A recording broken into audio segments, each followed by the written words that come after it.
آیت نمبر 15 سے، کیونکہ نہ ختنہ کچھ چیز کا ہے نہ مختونی، بلکہ نئے سرے سے مخلوق ہونا۔ نہ ختنہ کچھ چیز کا ہے نہ مختونی۔ اب یہودیوں کو ایک بڑا فخر تھا کہ ہم مختون ہیں، اور وہ باقیوں کو نامختون کہا کرتے تھے، خود کو ایماندار سمجھتے اور دوسروں کو غیر ایماندار سمجھتے تھے، خود کو نمازی پرہیزی سمجھتے اور دوسروں کو ہیج جانتے تھے۔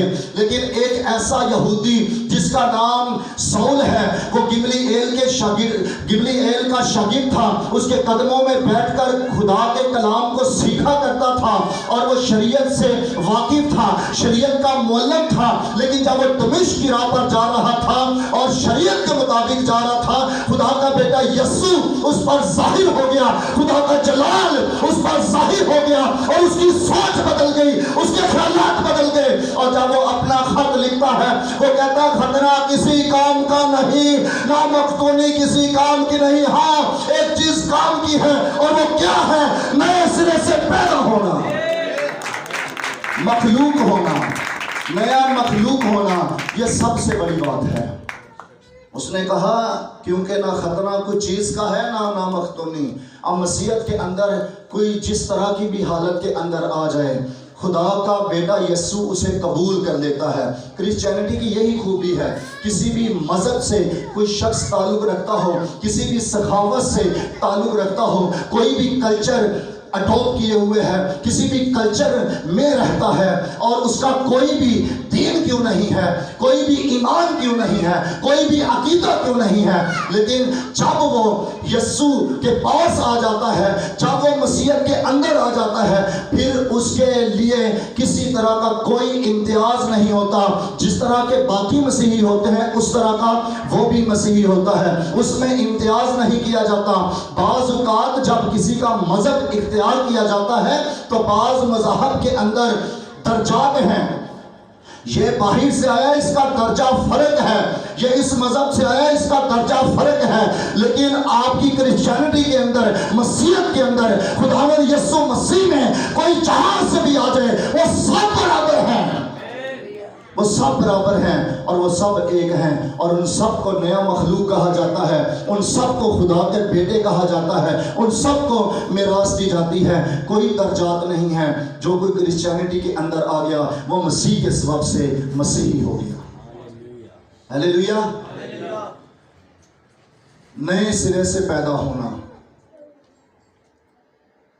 کوئی بھی شخص جب تک نئے سرے سے پیدا نہیں ہوتا، پطرس کے خط کے مطابق اس کے اندر نیا بیج نہیں، اس کے اندر نئی زندگی بھی نہیں، اور جب زندگی نہیں تو پھر اس زندگی کی خوبیاں بھی نہیں ہیں۔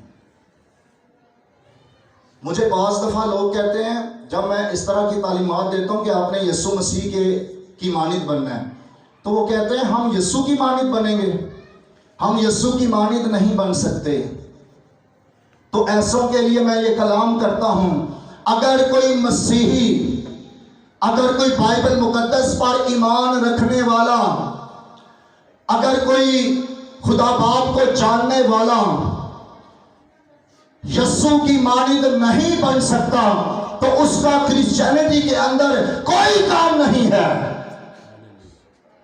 ہمارا سب کا مقصد ایک ہی ہے کہ ہم یسوع کی مانند بنیں۔ مسیحی وہی ہوتا ہے جو مسیح کی مانند ہوتا ہے، اور اگر کوئی مسیحی مسیح کی مانند نہیں ہے تو پھر وہ مسیحی نہیں ہے۔ کرسچن اسے ہی کہا جاتا ہے جو کرائسٹ کی مانند ہے، لائک آ کرائسٹ، اس کو کہا جاتا ہے از کرسچن۔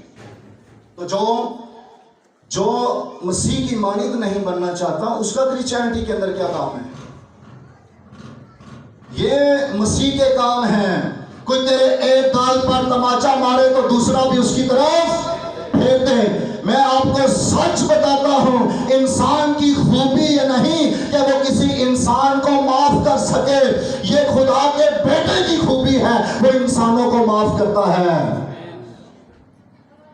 اور جو کوئی شخص نئے سرے سے پیدا ہوا جس کے اندر بیج خدا کا ہے، اس کے اندر زندگی خدا کی ہے، اس کے اندر خوبیاں خدا کی ہیں، وہ یسوع کی طرح کہہ پائے گا اے باپ ان کو معاف کر، یہ نہیں جانتے۔ وہ یہ کہہ پائے گا۔ نئے سال میں اگر زندگی نہ بدلی تو کیا فائدہ؟ 2023 کے اندر بھی اگر انسانی زندگی لے کر داخل ہو گئے، شیطانی زندگی لے کر داخل ہو گئے، حیوانی زندگی لے کر داخل ہو گئے تو کیا فائدہ؟ نئے سال کے اندر بھی پرانی زندگی لے کر داخل ہو گئے، خدا نے سال نیا دیا تو پھر زندگی بھی نہیں، پھر خوبیاں بھی نہیں، پھر کام بھی نہیں، پھر سب کچھ نیا۔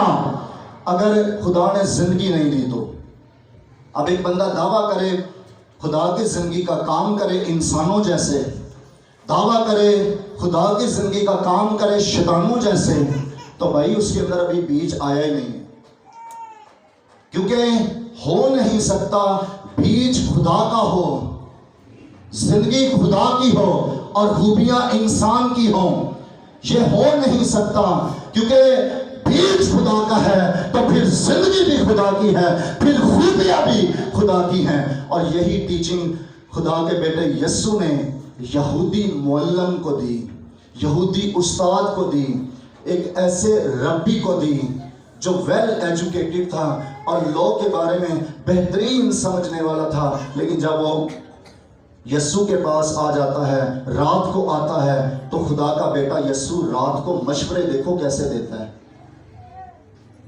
رات کو آیا نا تو راتوں کو مشورے دیکھیں یسوع مسیح کے۔ نیکودیمس نئے سرے سے پیدا ہو جا، اب اسے سمجھ نہیں کیسے پیدا ہوگا، آدمی تو بوڑھا ہو گیا، جب بوڑھا ہو گیا کیا پھر سے پیدا ہوگا، اسے یہ انڈرسٹینڈنگ ہے۔ مسیح نے کہا میں نے زمین کی باتیں کہیں تو تجھے سمجھ نہ آئی، اگر آسمان کی کہوں تو تو کیوں کر سمجھے گا۔ بنی اسرائیل کا استاد ہو کر یہ بھی نہیں جانتا کہ نئے سرے سے پیدا ہونے کی تعلیم کیا ہے۔ میں آپ کو سچ بتاتا ہوں، بہت سے استاد ایسے ہیں کرسچینٹی کے اندر، لیکن انہیں نئے سرے سے پیدا ہونے کی تعلیم کی کوئی سمجھ نہیں ہے، انہیں آسمانی باتوں کی کوئی سمجھ نہیں ہے، انہیں روحانی باتوں کی کوئی سمجھ نہیں ہے، انہیں عالم بالا کی باتوں کی کوئی سمجھ نہیں ہے۔ استاد تو ہیں پر سمجھ نہیں رکھتے۔ ان کے لیے خدا کے بیٹے یسوع کا یہ قول ہے کہ استاد ہو کر اتنا بھی نہیں سمجھتے۔ سمجھنا ضروری ہے، جاننا ضروری ہے، کیونکہ اس کے ساتھ ہی تو ہماری زندگی جڑی ہوئی ہے۔ بعض لوگ جو ہے وہ بھلا کیا کرتے ہیں، جب نئے نئے خداوند میں آتے ہیں چند اپنے کام بدل لیتے ہیں، چند کام بدل لیتے ہیں۔ چلے جی اب میں بائبل بھی پڑھتا ہوں تے دیکھو میں کنی دعا کرنا، میں دعا دا ٹائم بھی ٹھہرا لیا ہے، دیکھو میں اب یہ بھی کرتا ہوں۔ ڈیلی روٹین بدلتے ہیں پر اپنا انجن نہیں بدلتے۔ انجن نہ بدلا تو پھر کوئی فائدہ نہیں ہے۔ روٹین بدلنے سے کیا ہے، ایک کار کے آپ گلاسز چینج کر دیں، سیٹس چینج کر دیں، اس کا کلر رنگ روگن اسے چینج کر دیں، اس سے کیا فرق پڑے گا؟ کار اس وقت چینج ہے جب انجن چینج ہے۔ اسی طرح ڈیلی روٹین سے کچھ نہیں ہونے والا، بندہ تب چینج ہے جب اس کی زندگی چینج ہے، جب اس کے اندر زندگی خدا کی ہے، ایک اٹھائی گئی دوسری رکھی گئی، اور یہ فضل صرف اور صرف میرے اور آپ کے یسوع مسیح کے وسیلہ سے ہے۔ یہ صرف اور صرف فضل خدا کے بیٹے یسوع کے پاس ہے۔ اور اچھا مزے کی بات بتاؤں، یہ اور کسی مذہب میں تعلیم بھی نہیں ہے، یہ کسی جگہ پر ایسا نہیں ہے کہ بھائی نئے سرے سے پیدا ہو جاؤ، خدا سے پیدا ہو جاؤ۔ اگر اس طرح کے جملے آپ کو جب آپ بولیں گے تو لوگ طرح طرح کے آگے سے رپلائی دیں گے، اسی کی میں خدا دے بیٹے ہو سکنے ہیں، یہ تو بہت بڑا کفر ہے۔ بھائی کفر نہیں، یہ برکت ہے، یہ خدا کی برکت ہے، یہ خدا کا جلال ہے، اور اگر میں کہوں یہ خدا کا فضل ہے جو یسوع مسیح کے وسیلہ سے ہوا ہے، کیونکہ کلام مجسم ہوا اور فضل اور سچائی سے معمور ہو کر ہمارے درمیان رہا ہے، اور ہم نے اس کا ایسا جلال دیکھا جیسا باپ کے اکلوتے کا جلال، اور اسی کی معموری میں سے ہم سب نے پایا فضل پر فضل، فضل پر فضل ہی ہوتا جا رہا ہے۔ جب سے میں نے یسوع کو قبول کر لیا مجھ پر فضل پر فضل ہی ہوتا جا رہا ہے۔ ہر ایماندار کہنے والا ہو جب جب سے میں نے یسوع کو قبول کر لیا ہے تب سے مجھ پر فضل ہی ہوتا جا رہا ہے. ہیلیلویا. اور یہ یسوع مسیح کے وسیلہ سے ساری رونقیں اور خوشیاں ہیں. ہیلیلویا. اے ہمارے باپ کہنے کا حق اس بندے کو ہے جو باپ کا بیٹا بنا ہے. ہو انسان اور کہے اپنے آسمانی باپ کو اے ہمارے باپ. ہم بھی کئیوں کو اپنا بیٹا کہتے ہیں، لیکن ایک وہ ہے جو ہماری صلب سے پیدا ہوگا، ایک وہ ہے جس کے اندر ہماری زندگی ہے. اس کے لیے ہم سب کچھ کرتے ہیں، میراث بھی اسے دیتے ہیں، سارے حق بھی اسے دیتے ہیں. بیٹا تو ہم بہتوں کو کہتے ہیں، اسی طرح جو ہے وہ اکثر خادموں کو پاپا پاپا کہا جاتا ہے. میں تو نہیں ابھی تک ایسا کہلواتا، لیکن پاپا پاپا کہا جاتا ہے. جی پاپا کہو، یہ ہمارا پاپا ہے. کون سا پاپا؟ یہ روحانی پاپا. تو اس طرح جو ہے وہ خادموں کو بھی کہا جاتا ہے. لیکن ایک وہ ہے جو خادم کا بیٹا ہے. اسی طرح آپ کے بیٹے اور بیٹیاں، بہت سارے لوگ جو ہے آپ کی عزت کرتے ہیں، آپ بھی کئیوں کو بیٹا اور بیٹی کہتے ہیں، لیکن ایک وہ ہے جو آپ کی نسل سے ہے. اسی طرح ایک وہ ہے جو آسمانی باپ کی نسل سے ہے. ایک وہ ہے جو ویسے ہی ہے ہمارے باپ کہتا رہتا ہے، لیکن ایک وہ ہے جسے یسوع نے حق دیا ہے. لکھا ہے جتنوں نے اسے قبول کیا اس نے انہیں خدا کے فرزند بننے کا حق بخشا. ایک وہ ہے جس کے پاس حق ہے، اور ہم وہ ہیں جن کے پاس حق ہے. ہم وہ ہیں جن کے پاس حق ہے. ہم تو حق والے ہیں. ہم ایسے تھوڑی کہتے ہیں اے ہمارے باپ اے ہمارے باپ. ہم تو حق سے کہتے ہیں کہ وہ ہمارا آسمانی باپ ہیونلی فادر ہے، اور پورے حق کے ساتھ کہتے ہیں کیونکہ ہمارے اندر وہ زندگی ہے. وہ زندگی بولتی ہے، خدا کا روح جو ہے وہ بولتا ہے. اور ہمارے اندر جو رکھا گیا لے پالک ہونے کی روح جو ہمارے اندر رکھی گئی، اس کے ساتھ روح القدس مل کر گواہی دیتا ہے کہ تم خدا کے فرزند ہو. جو زندگی ہمارے اندر رکھی گئی، جو اسپرٹ ہمارے اندر آ گئی، روح القدس اس کے ساتھ مل کر کہتا ہے کہو اے ہمارے باپ. ایسے تھوڑی کہتے ہیں اے ہمارے باپ اے ہمارے باپ.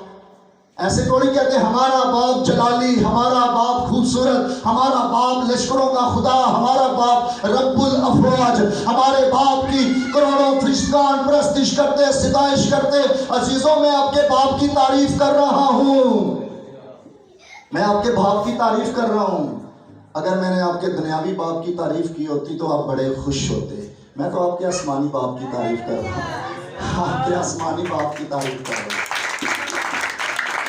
شادمانی کی بات ہے نا. اور یہ حق کس نے بخشا؟ خدا کے بیٹے یسوع. اینڈ پر کہنا چاہتا ہوں، آخر پر یہی کہنا چاہتا ہوں کہ اگر کوئی یہ ساری باتیں جان کر بھی مسیح کی مانند اپنا کردار نہ بنائے، وہ بندہ بڑا خطرناک ہے اور اس کے لیے افسوس. ساری باتیں جان کر بھی مسیح کی مانند نہ چلے.